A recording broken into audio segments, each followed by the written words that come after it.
안녕하세요. 저는 경주에 사는 40대 초반의 여자입니다. 제가 이번에 정말 어이없고 황당한 일을 겪다 보니 극도의 스트레스로 환청까지 들리게 된 상태인데요. 마땅히 하소연할 곳이 없어서 이곳에라도 익명의 힘을 빌려 사연을 보내게 되었습니다. 요즘 시대가 변해서 시월드라는 게 많이 없어졌잖아요. 그런데 저희 시댁은 아직도 조선시대에 머물고 있는 건지 여전히 시월드가 엄청납니다. 저는 시댁에서 뭐라고 하든 한 귀로 듣고 흘리면서 남편 하나만 보고 살면 괜찮을 줄 알았어요. 하지만 제게 닥친 현실이 상상과는 너무도 다르더라고요. 저는 요즘 흔히들 말하는 금수저라고 할 만큼의 부유한 집안은 아니었지만 나름 어렸을 때부터 제가 하고 싶은 것들이 있으면 부모님께서 다 해주실 정도의 부유한 집안이었어요. 하지만 제 남편은 가족들이 전세의 조그만 집에 살고 있는 조금 가난한 편에 속하는 집안이었어요. 이렇듯 저희 집안의 빈부격차가 크다 보니 결혼도 순탄치만은 않았죠. 시댁에선 당연히 저를 허락하셨는데 친정에서 딸의 고생길이 보인다며 허락하지 않으셨죠. 그래도 둘 다 나름 이름 있는 기업에 취직하면서 벌이가 비슷하니 부모님에게 손 안 벌리고 살 수 있을 정도라 제가 계속 밀어붙여서 결혼을 허락받게 되었어요. 신혼집도 저희가 알아서 하려고 했는데 부모님께서 축하 선물로 주시고 싶다고 난리셔서 어쩔 수 없이 친정 부모님께 50평짜리 아파트를 받게 되었어요. 혼수는 제가 모아둔 돈으로 꼭 필요한 것들만 구매했고 남편은 정말 몸 많았어요. 그리고 저희는 모두의 축복을 받으면서 결혼식을 올렸습니다. 결혼을 하고 처음 시댁으로 갔는데 시어머니는 계속 기분 나쁜 말만 하시더라고요. 그래, 신혼여행은 잘 갔다 왔니? 얼굴이 반질반질한 거 보니 좋았나 보네. 어디서 이런 부잣집 딸을 데리고 왔는지 능력이 참 대단해. 도대체 또 뭐가 불만이라 이렇게 비꼬시는 거예요? 그냥 대놓고 말씀을 하세요. 사람 면전에 대고 무안 주지 마시고요. 너네는 여행 갔다 와서 빈손으로 왔니? 선물 없어? 보통 선물을 사들고 오는 게 예의 아닌가? 그런 건 안 가르쳐줬나 봐. 죄송해요, 어머님. 저희도 여행 도중에 돈을 잃어버리는 바람에 경황이 없어서 사지 못했어요. 다음에 또 여행 가면 그땐 꼭 어머님이랑 아가씨 선물까지 사올게요. 도대체가 얼마나 덤벙거리며 돈을 잃어버려. 여자가 꼼꼼해야 집안 살림도 잘하지. 그렇게 덤벙거려서 되겠어? 그래서 뭐 하나 제대로 하는 게 있겠냔 말이야. 이 사람이 잃어버린 게 아니라 제가 잃어버렸어요. 그러니까 사람 좀 그만 잡으세요. 결혼한 지 얼마나 됐다고 벌써 시어머니 행색을 하시는 거예요. 언제 결혼했든 결혼했으면 내가 시어머니니까 시어머니 행세하는 거지. 야, 너네 이제 집에 가. 더 있다간 나만 열받을 것 같으니까. 시어머니는 뭐가 그렇게 불만인지 저희만 보면 잡아먹을 듯이 달려들었어요. 저는 어차피 분가에서 사니까 볼 일이 별로 없어서 한 귀로 듣고 한 귀로 흘렸죠. 명절마다 시댁에 가면 시어머니는 어떻게 하면 나를 괴롭힐 수 있을지 연구를 하는 것 같아요. 제게 비꼬는 실력이 나날이 늘어가더라고요. 그만큼 저도 흘려듣는 기술이 날로 늘어갔죠. 시어머니께서 잔소리하실 때마다 아예 딴 생각을 하고 듣지도 않고 있어요. 제가 보통 내기가 아니라는 걸 아셨는지 제 풀에 죽어 잔소리가 많이 줄었더라고요. 자신이 무슨 말을 해도 제가 무시할 걸 아니까 음식하고 있는 제 옆에 와서 한번 둘러보고는 한숨만 쉬고 나가십니다. 그런데 무슨 바람이 불었는지 시어머니께서 저를 살갑게 대하시는 거예요. 저는 한순간에 다른 사람으로 바뀐 시어머니께 의구심이 들기 시작했어요. 역시 시어머니 머릿속에는 다른 꿍꿍이가 있었더라고요. 저희 집안이 부유한 집안인 걸 아니까 그걸 이용하려고 제게 살갑게 구셨어요. 그래 아가. 요즘 잘 지내고 있니? 별일은 없고? 어떻게 지내나 궁금해서 연락했어. 별일은 없는데 어머니께서 어쩐 일로 전화를 다 주셨어요? 저한테 전화하신 적 잘 없으시잖아요. 그냥 해봤어.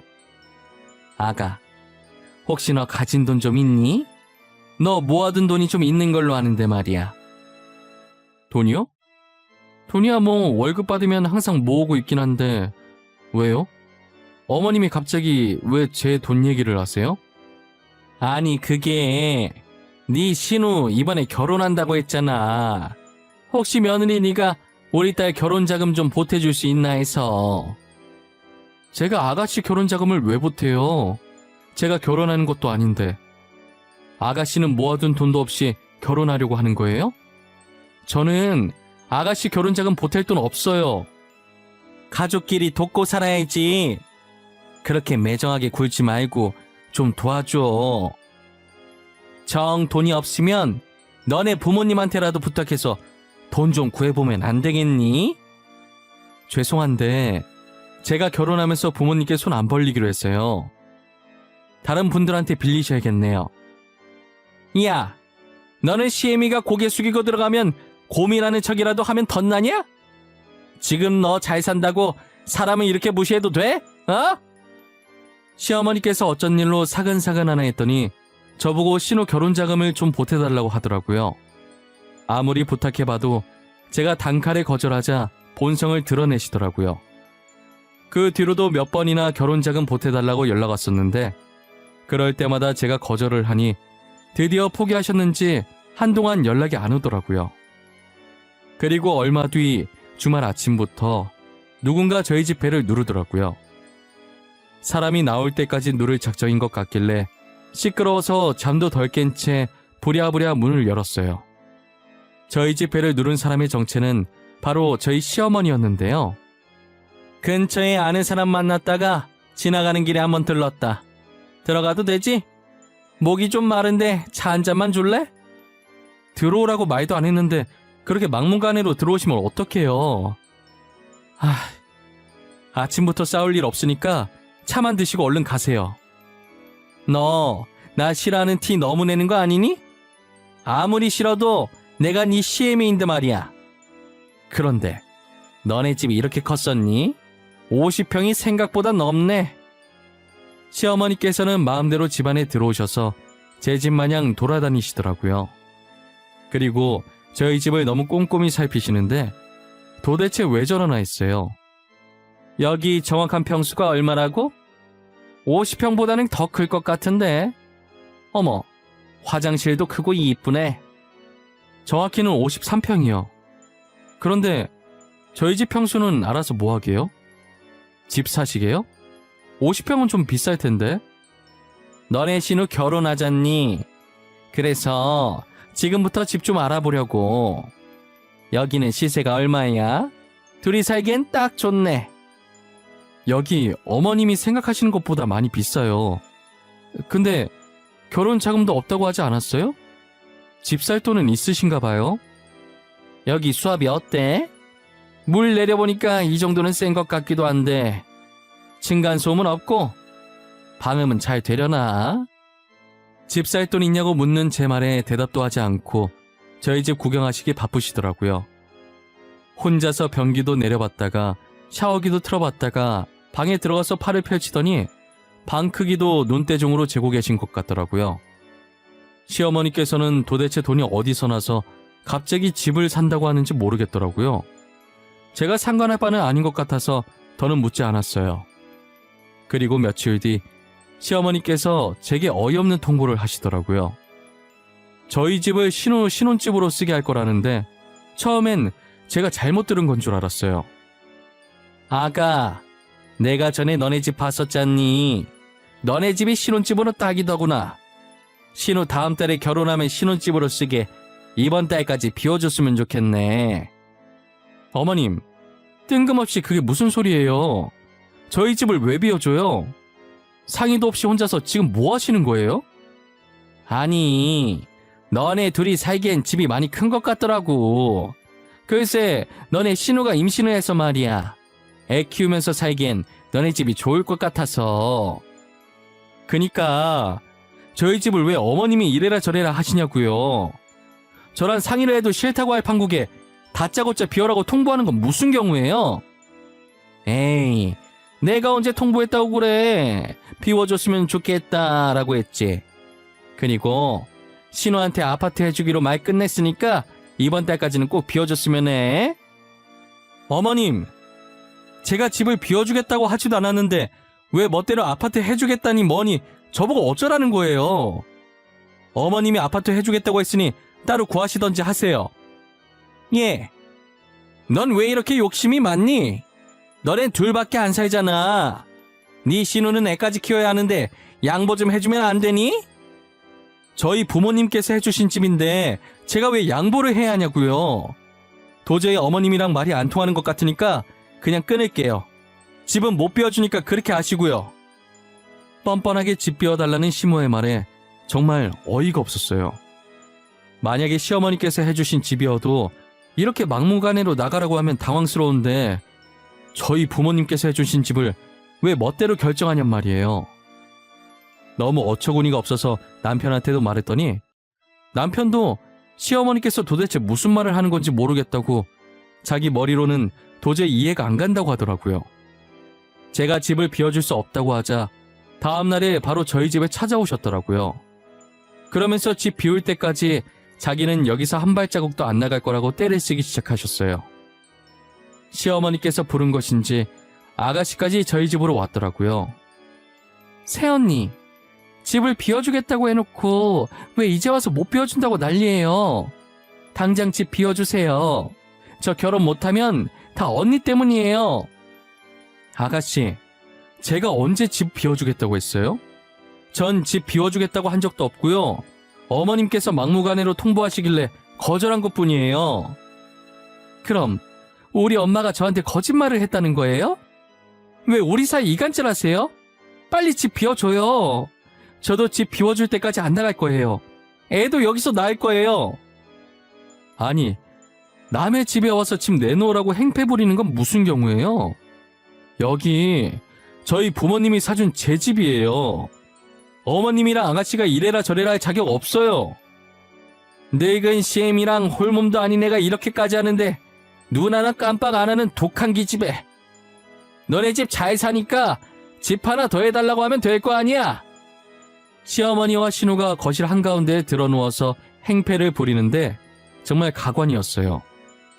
언제까지 하나 소파에 앉아서 가만히 지켜보았습니다. 친구랑 약속이 있어서 잠시 나갔다가 들어온 남편은 그 광경을 보고 기겁하면서 놀라더라고요. 이게 뭐야? 다들 남의 집에서 뭐하는 짓이에요? 왜 여기서 난리를 피우세요? 당장 저희 집에서 나가세요. 지금 당장요! 우리가 왜 나가? 한 입으로 두말한 사람이 누군데 우리가 나가냐고. 집을 준다고 했으면 줘야지 왜 말을 바꾸냐고. 아니 아가씨, 제가 언제 집을 준다고 했냐고요. 왜 계속 제가 하지도 않은 말을 했다고 우기세요? 우리는 절대 못 나간다. 너네가 집 비워줄 때까지 여기서 꿈쩍도 안 할 거야. 나가려면 너네가 나가. 여기 우리 딸 집이야. 이러는 거 창피하지도 않으세요? 그간 같이 살아왔던 정으로 봐주는 것도 여기까지예요. 원래도 친자식 아니잖아요. 저 이제 어머니 대접 안 해드릴 겁니다. 그러니까 제발 적당히 좀 하세요. 잠시만, 당신 방금 뭐라 그랬어? 친자식이 아니라고? 지금 이게 무슨 소린지 나한테 설명 좀 해야 할 것 같은데? 알고 보니 남편은 시어머니의 친자식이 아니었더라고요. 남편은 시아버지와 전처 사이에 낳은 자식이었고 신우는 시어머니가 시아버지랑 재혼을 하기 전에 다른 남자와 낳은 자식이었어요. 시아버지와 현재 시어머니는 불륜 관계셨고 그걸 아신 남편의 친모는 충격에 술로 버티시다가 결국 세상을 떠나고 말았죠. 시어머니는 계모 중에서도 최악의 계모였다고 하더라고요. 시어머니는 신우를 시아버지 아이라고 속이고 결혼한 것이었거든요. 남편의 친모는 불륜 사이보다 신우의 존재가 더 충격이었던 거죠. 결국 시어머니의 거짓말로 인해 남편의 친모가 돌아가신 거나 마찬가지였어요. 시아버지도 신우가 크면서 자신과 닮은 구석이 없고 혈액형도 다르길래 몰래 유전자 검사를 해서 친자식이 아니라는 사실을 알았어요. 그리고 전처처럼 술로 하루하루를 보내다가 세상을 떠난 것이고요. 한마디로 시어머니 때문에 남편의 가정이 파탄이 난 것입니다. 하지만 시어머니와 살아온 세월이 있어서 계속 어머니 대접을 해줬다고 하더라고요. 제가 지금까지 저희 가정 파탄 낸 사람을 어머니라고 모시고 살아줬으면 감사하다고 해도 모자랄 망정 지금 이게 무슨 짓이에요? 내가 언제 너한테 어머니 대접해달라고 부탁했니? 난 어머니 대접해달라고 한 적도 없는데 왜 혼자 생색이야? 어머님, 아니다. 이제 어머님 아니구나. 저기요 아주머니, 더 이상 우리 그의 어머니 아니시면 이제 나가주시겠어요? 어머, 얘 말하는 싸가지 마. 당장 이 집 안 내나? 우리 딸 결혼 못하면 네가 책임질 거야? 책임질 거냐고? 제가 책임을 왜 져요? 그리고 이때까지 가족이라서 봐줬던 건데 이젠 가족 아니니까 계속 이러시면 경찰에 신고할 거예요. 경찰한테 끌려 나가실래요? 아니면 그냥 나가실래요? 경찰이라는 말에 움찔하더니 시어머니와 신우가 천천히 일어나더라고요.